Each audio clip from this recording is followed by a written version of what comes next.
Hello, I'm here at the booth of EcoG, and I'm talking to the founder, Johannes Howard. Yeah. If you can give us a little introduction on what your company is about and what makes it interesting. Okay, so we are catalyzing the industry for charging electric vehicle by providing reference designs and operating system for the charger itself, so especially the fast chargers.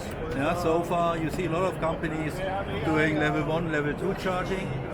We are focusing on the smart charging with level 3, what we envisage to see in cities and along the highways.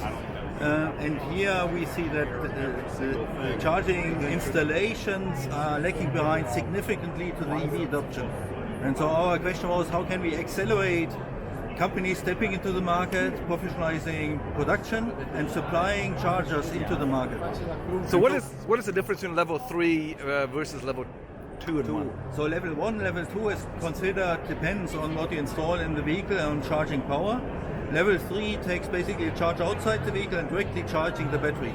And so with that you can decide on your side how fast you want to serve vehicles in charging. Yeah? And so that is basically making the thing smarter, because you are not depending on some logic in the vehicle, but you as a site can decide, okay, now I provide more power, less power, and that with a wide power range. Oh, that's interesting. There's a company I'm affiliated with called Micronock Inc., and they're building, they basically manage the power consumption inside of a building, because in California, if you exceed a certain rate, you get billed at a more higher rate. Yeah.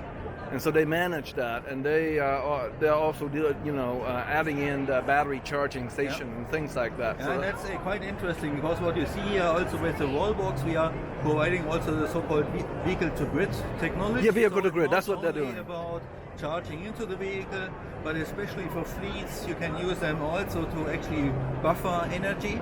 Yeah, and typically we see that with something like 10-15% of the capacity of the battery you can use actually for buffering the grid and actually earning money with it. Yeah. Very interesting. All right. Any other interesting thing about this that our viewers should not learn about? What you see, for instance, here also is our cooperation with Infineon. So we are doing that because we are a technology provider for the manufacturers.